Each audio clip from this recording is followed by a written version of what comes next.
my colleagues, Edwin Sifuna, Julius, Karori, the organizers of this event, Edwin and Mongela, and all the other team, and all the Kenyans present here this morning. Good morning. When there was a presentation here that 125 individuals own as much wealth as 43 million Kenyans,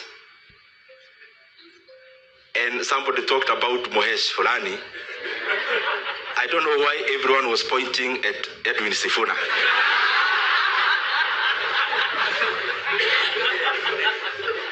And I don't also know why the people on this side were focusing on Karori Omondi. But they'll clarify later. I want to be very direct to the point. Number one is that I am very glad to be a leader in Kenya, because the issues we are talking about here, some of them we have the ability to do something about them. And I've been trying to do something about some of them in my capacity as MP for Kiharu, and especially on the education front. Education in Kiharu, we consider it with a very high premium. And it is for that reason that all primary schools in Kiharu, those who've been there, they are well done. They look like what we call academies in quotes. And for those who come from rural areas, this is something great, that all public primary schools in Kiharu, all classrooms are actually tiled. When I say that in Nairobi, it doesn't seem like something big, but Kiharu is a rural constituency. We also run a program called Kiharu Masomo Bora, which takes care of 12,000 learners, over 12,000 learners.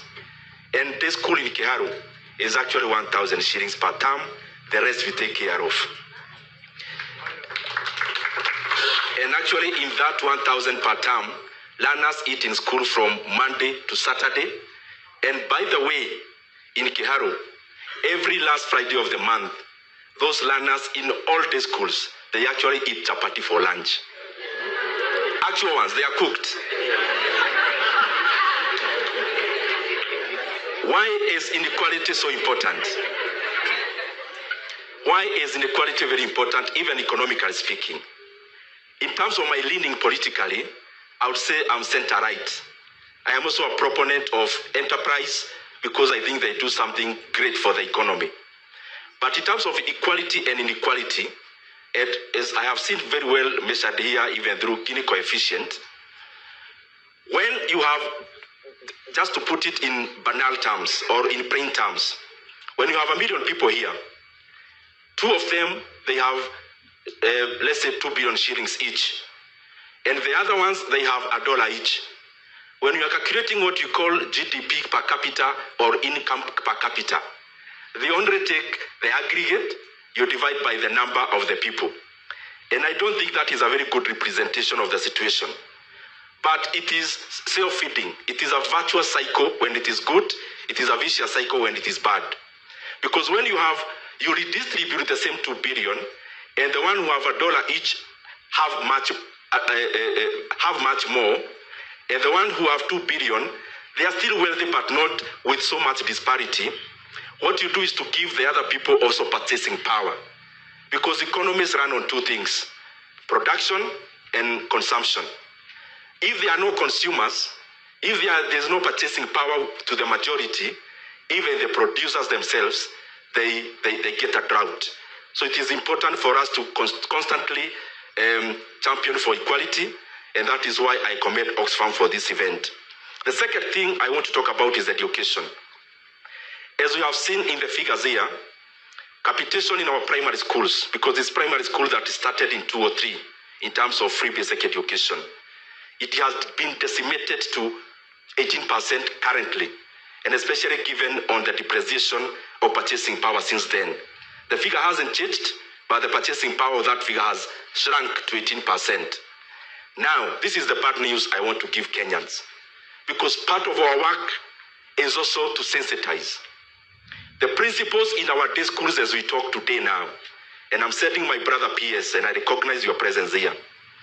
I request you, because you are now the nearest to government in this room, please, it is unacceptable that the government sent a circular to our day secondary school principals wanting to add school fees by 9,000 shillings from January.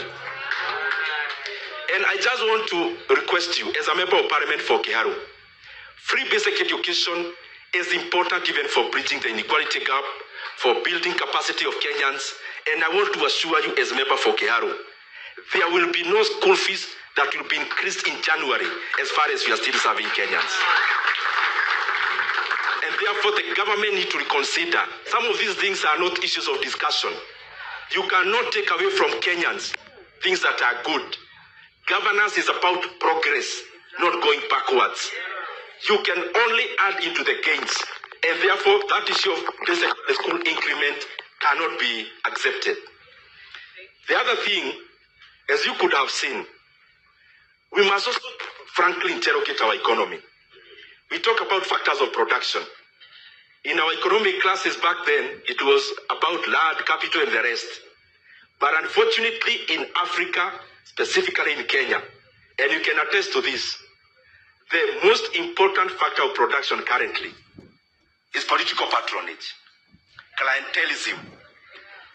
So that is the pure truth. And I want you to keep on assessing the kind of deals that are happening in Africa. When you see a multi-billion deal in any sector, either energy sector or any other sector, you dig deeper, you will likely see patronage. And you cannot grow an economy which is not liberalized. We need to let go, let entrepreneurs do their trade, let politicians do their work. But we cannot continue having politicians doing both fronts. Now, debt. I'm going direct to the point again because of time. Kenya, I said this in Parliament yesterday, and I want to repeat. Kenya is borrowing, on average, 3.5 billion shillings every single day. Kenya is borrowing 145 million shillings every hour. So by the time you are here in this hall, the hours we've taken, by the time you go, you can calculate how much. Why? In 2022, the debt in Kenya was 8.7 trillion Kenya shillings. Currently, it is over 12.5 trillion Kenya shillings. We have borrowed over 3.5 trillion Kenya shillings. Kibaki borrowed a net of 1.2 trillion in his 10 years. So Kenya is borrowing in a year, what Kibaki was borrowing, could have borrowed in 10 years. We are borrowing, let me repeat, 3.5 billion shillings every day. But if you actually take the borrowing for the last 3 months, the first quarter of this financial year, Kenya borrowed around 450 billion shillings. So actually the average in the recent is more than 4 billion Kenya shillings per day. Why is this very important to inequality? Because some of the borrowing we are doing, for sure, most of it is not going into adding utility to the population of Kenya. And the people of Kenya will end up paying in many years to come. I am calling upon Oxfam, please, because you have the capacity. And the other organizations, Irongo, you can organize one. We must have a debt conference in Kenya, where Kenyans must have a voice, because by this trend, we are going to have it very rough. As I come to the finish,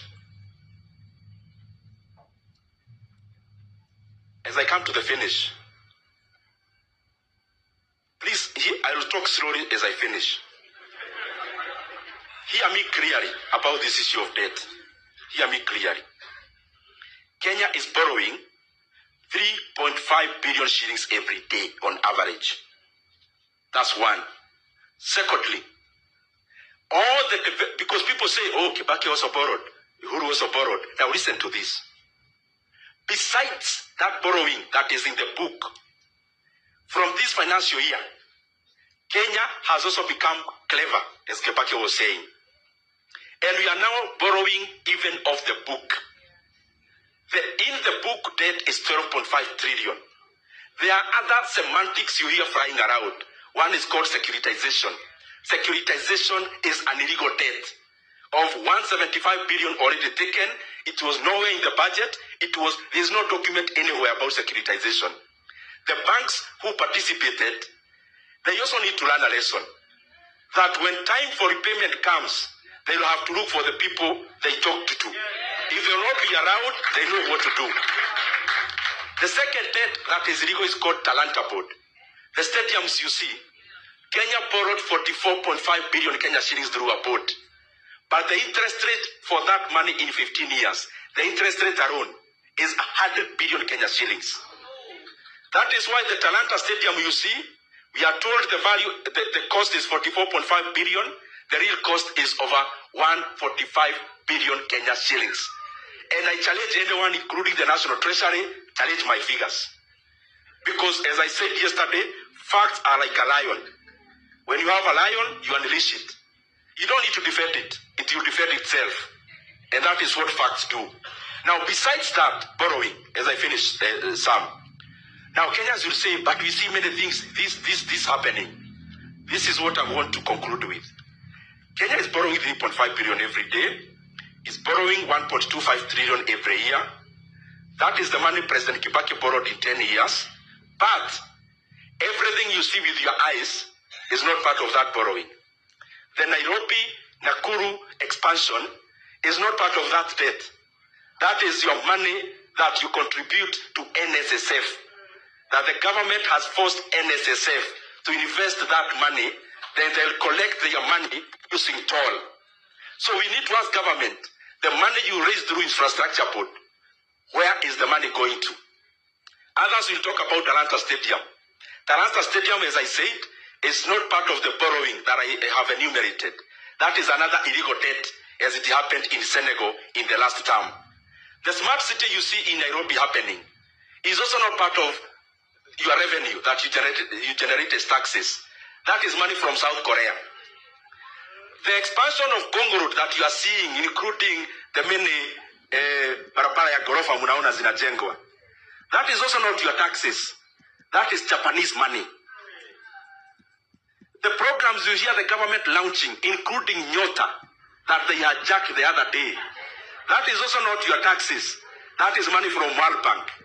So the question is, as we talk about inequality, the money you are borrowing, where is it going? Thank you very much.